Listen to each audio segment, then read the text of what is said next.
acting, for the most part, is decent, but some of these characters have incredibly obnoxious direction. Sneakiness and silliness probably have the worst voices on the show. Hi, silly. What's up? I'm down, Sneaky. To tell you the truth, I know why you're feeling blue. I overheard Happy telling you not to go to Prize Castle. Yeah, and I really wanted to go play with the kids. How did you? I'm sorry. I had no idea you were from the Groom Lagoon. Oh, you're such a silliness. Oh, go directly to jail. You don't pass go. Plugging your nose and flapping your tongue isn't voice acting. Neither is rasping up your voice until you sound like you're choking to death. Granted, I wouldn't want my voice to be recognized in something like this either. I will point out something both good and terrible about the voice acting. Deceitfulness sounds... A little help to point our silly friend in the wrong direction.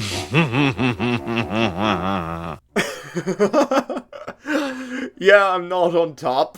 But now on to the actual animation. It can be detailed and fluid in some bits and pieces, but the sweet aesthetics can't change how choppy the animation can be at points. Especially in the dancing and swimming scenes, which is half the show. The faraway Nessies are just colorful blobs, for crying out loud. The art style isn't horrible, but the characters move and emote very strangely. Not to mention all the repeating animation. But I think the human character designs are pretty good. Not too boring, but not too busy. But then you have the Nessies. Happiness, being the main character, is probably designed the best, but the others have so many garishly colored accessories that they become very messy. More lace and ribbons doesn't make a character more memorable. In fact, overly detailed characters can end up being more unmemorable because there's too many details to bother remembering. Thus, most of the characters are hard to picture in your head, and they can be an eyesore when you actually see them. Why do some of the Nessies have hair while the others have fins and gills resembling hair? Look at this baby! This is the worst baby I've ever seen! This show deserved to die just for this baby alone! Not a single frame in the show feels like it's getting put in even the cheapest of museums. The background sets look like they belong in one of those weird knockoff rip-off games by Phoenix Games. There's about a 30 to 70% ratio of the stills having decent to good use of shading and lighting techniques, while most of the time, characters won't even have shadows. The editing is as bad as the tossed salad I threw in the dump. As visual and audio quality is as consistent as the rates in gacha games. There are cases where the music completely overpowers the dialogue, so everyone just sounds like Charlie Brown adults. All the while transitions are as clunky as hell. At least some of the backgrounds are nice to look at, and the environmental design is kinda pretty. And yeah, animation errors can be forgiven, but not when they contradict the writing. Speaking of the writing, why don't we get to that? Because I don't think I can look at underwater dragon fails for any longer. To be blunt, there's vibrancy in the art direction, but the execution was anything but prettiness.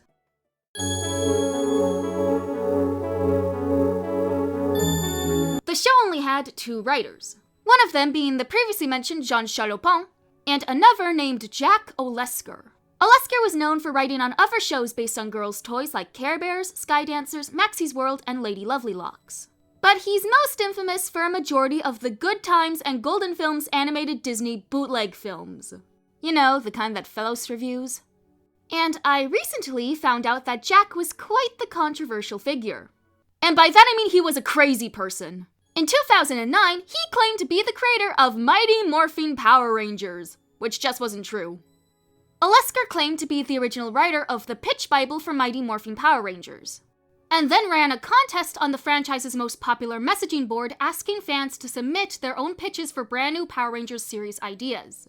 And he promised to bring them to Disney, which he did not have legal permission to do. It was so crazy that the real producers and even the head of Walt Disney Animation at the time had to tell him to knock it off. So technically, Mr. Olesker's writing career was nothing but making fiction. And as expected from such a sleazy writer, the writing in this show stinks. It may be a show for toddlers, but the writing is insultingly juvenile, where conflicts are non-existent and emotional variety has yet to be discovered. Characters have no motivation for anything they do. The character relationships flip-flop whenever the writers feel like it. One day the evil Nessies are horrible villains that must be vanquished at all costs. The other times they're eating jelly and playing tug-of-war. The show can't decide if they're purely evil or just troublemakers. They have no overarching goal to accomplish. I know how you are with kid shows, but what did you seriously expect from a baby show for stupid, smelly babies? Cardboard cutouts have more personalities than these meat sacks, as everyone here is shallower than the kiddie pool that I swam in as a child. They're about as motivated as me when I have to get up in the morning to do this show. I swear, you think they're about to pull off the craziest of hijinks and try to take over the world, and the next minute, they're vomiting in the corner from how bad their own show is. Their range is impressive, as they can be conquerors or Dinkelberg in the span of one lousy day at the office. The only character I can think of here who actually has an endgame is Ginger Krabs, who just wants to collect his paycheck and go home. Just like the writers. Then there's the way the show tries to present its lore. In episode 2, they explain that they use a magic light to fill their lockets with Nessence. That helps them maintain their one personality trait. The light makes happy happy, lovely lovely, etc. So basically, without this light, the characters would have literally zero defining characteristics? Or do they become hollow shells of their former selves? Do they maintain their original personalities with or without the light? According to the song, it helps reveal your specialness. So technically, do they really need it if they already know who they are? The moral is that they don't need the necklaces to be themselves, so why bother getting them back? And wouldn't the magic-making pompousness, kind, and happy result in her not being a threat to you ever again? The lockets also keep the Nessies invisible, but then you have episode 5, where silliness is able to talk to others and make silly faces to amuse a baby despite being invisible? How can the baby see or hear him? What a cute baby! Thank you. His name is... Huh?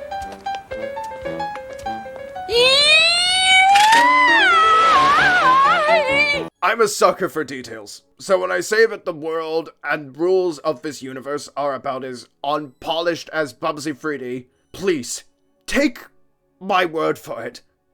Or Clary's. Because I'm choking on my own words, because I thought I was trying to say something nice, and in the end, my head just hurts. For a fantasy series with unlimited creative possibilities, the lack of care in making a sensical show is really disappointing.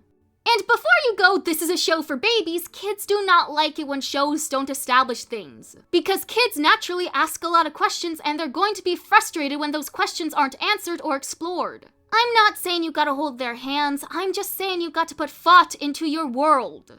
I will say it's actually really cool that the show takes place in Scotland. We even see places like Glasgow. And they even went through the effort of giving the Scottish background characters actual Scottish accents. That's a level of effort I appreciate. Just wish they put as much effort into the morals. The messages this show preaches are either shoved down your throat or vaguely delivered and meaningless. I feel that episode 7, Courageous Outrageous, tackles its subject the best. Outrageousness is upset that the Nessie's comedic costume ball takes what makes her unique and normalizes it to the point where she loses her sense of identity. So the bad Nessies take advantage of her in order to groom her into their ranks by making Outrageous project her insecurity onto the other Nessies. You know, they're always saying mean things about you. And they tell lies about you. But we'd never do that. Frankly, I always thought you'd be happier with us in Gloom Lagoon because I'd let you be what you want to be, and we wouldn't be jealous of you. Maybe the other Nessies are jealous. Why else would they go around trying to be outrageous? It's simplistic, yes, but I'm shocked the show attempted nuance, and it makes me wish they tried more with topics like this. Toxic relationships are something I've personally experienced, and it's great to see them introduced to kids so they can recognize and stand up to them. But the shallow nature of the show unfortunately leaves even the episodes with good messages forgettable and boring. I talked a little bit about how the villains were all over the place in terms of their objectives. But to double down on the subject, they're just as sharp and witty as goldfish. Nobody should be surprised by the fact they're bad at subtlety. That's just what happens when you've lived the dull and meaningless life of being a Nessie. If they really wanted to, the show could have given them extra flair to their morals and purpose as Nessies, even if it's some stupid schlock that they came up with in 5 seconds. But no, they're just evil. Because it makes sense, because that's what the writing is. Everyone feels like they're swimming into the abyss from how aimless they are. I'm not expecting the Sauron of Loch Ness monsters, but they're not even memorably or entertainingly bad. The few times you do see them out of character for their name's sole purpose, it's usually meant as part of a fake-out.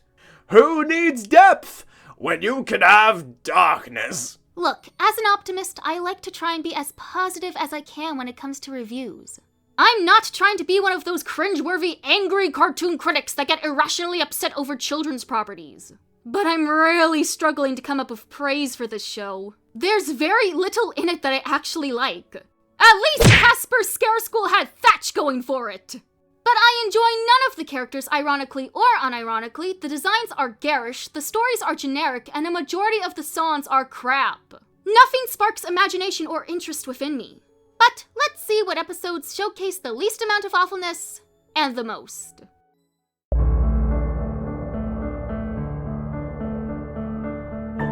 There's some potential for more enchanting stories in this show, and this episode highlights that. A new villain named Professor Blair is using the technology of the Scientific Underwater Research Foundation, or SURF, to try and discover the Loch Ness Monster. It's up to the kids and the Nessies to keep their world secret. It's the most serious and unique episode of the series, with the exception of the Nessies smiling while discussing their doomed world, but that's an animation bug rather than a writing bug. Braveness gets caught and nearly exposed. Though it would be more interesting if the villains had temporary success in proving that Nessies exist, in my opinion. Maybe Professor Blair could get to know and love the Nessies to the point where he doesn't want to hurt them or their world anymore. Or the kids in Surprise could go on a rescue mission to free the captured Nessies. Or Forgetfulness could erase the humans' memories about the Nessies' existence if you need to return to the status quo. But as is, there's decent stakes, a bit of a thrilling adventure. And all of the Nessies, good and bad, have to use their nest blesses together alongside the McJoys to save the day. The biggest flaw of the episode is that they have an overly cheery work together song that clashes with the episode's tone. And it's a pretty boring show tune with a pretty bad sense of rhythm. But seeing Des McPrize get his very well-deserved comeuppance is actually kind of funny. I wish Surf was used in more episodes, as this is their only appearance but had so much potential. Then again, so does anything creative. Shame the rest of the show couldn't be creative.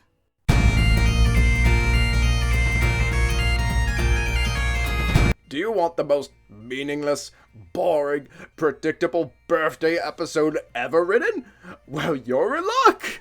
As the Nessies want to throw a surprise party for Shrek!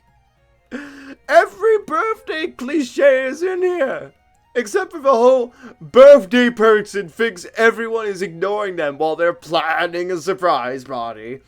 Which is the one thing I will praise this episode for. The only thing. The main conflict is as weak as water and barely any actual plot happens. But the main issue is how everyone blindly trusts a guy literally named Selfishness. I kinda like the character's laid back, snarky and unconcerned attitude, but I can't enjoy any more here because we're all acting like gullible goop noobers who give their entire fortunes to the first Nigerian prince that asks. And what's Selfishness's evil scheme?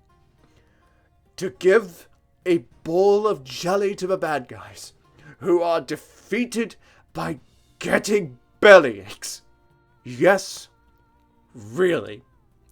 They had no idea a party was even being planned, and Surprise is happy with the party, even without the stolen jelly, meaning this whole episode had literally no stakes, and thus was easily the lamest, most tedious episode of the whole show. Terrible. Just terrible. I hate it.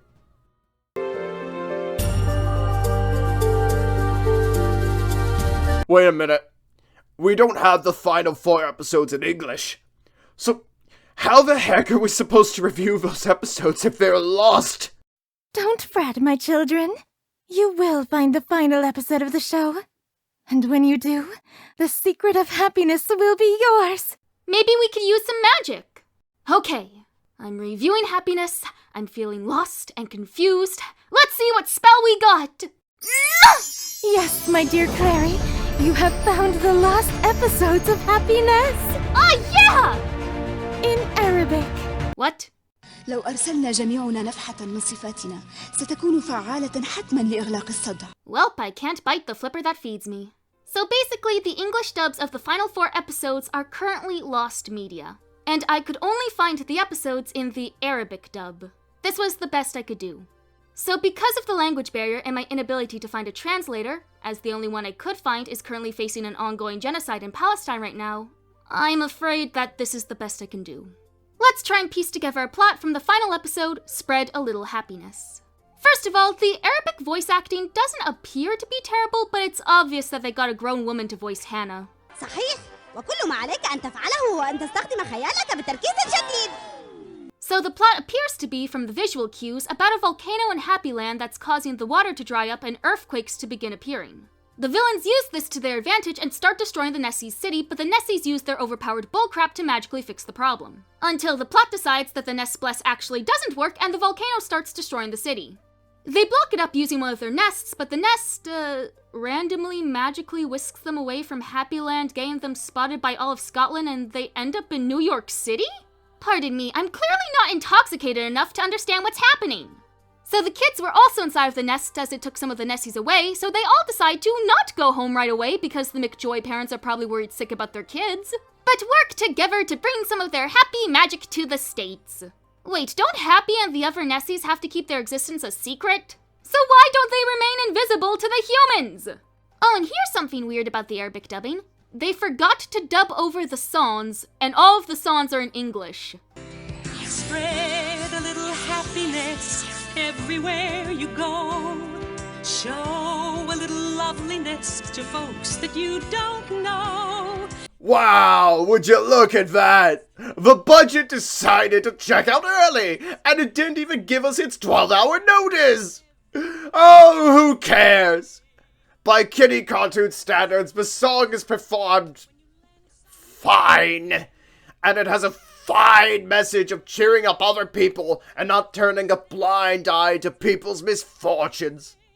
Which is polar opposite to my complete schadenfreude for that bum that got arrested on Clackle Street for unprovokingly spraying me with mace. Just a little friendliness can go a long, long way. So spread a little happiness every single day. Seldom advice. I'll be sure to relay that to all the 8 billion humans that will totally listen to it and not start more wars. That'll bring happiness to somebody! And the Nessies either travel back home or continue to spread magic around the world on their new floating nest. It's obvious the series believed it would be popular enough to get a second season, potentially with the plotline of the kids and the Nessies traveling the world as the villains come up with new evil schemes, but you have to earn a second season. And with the obvious lack of quality of this animated series, it's not shocking that the cartoon was left to decay at the bottom of the ocean. And because this show never got a proper finale, it's time for everyone's favorite segment on this review show called Clary Tale Endings, where we make our own ending to the show by determining the characters' fates. Let's go!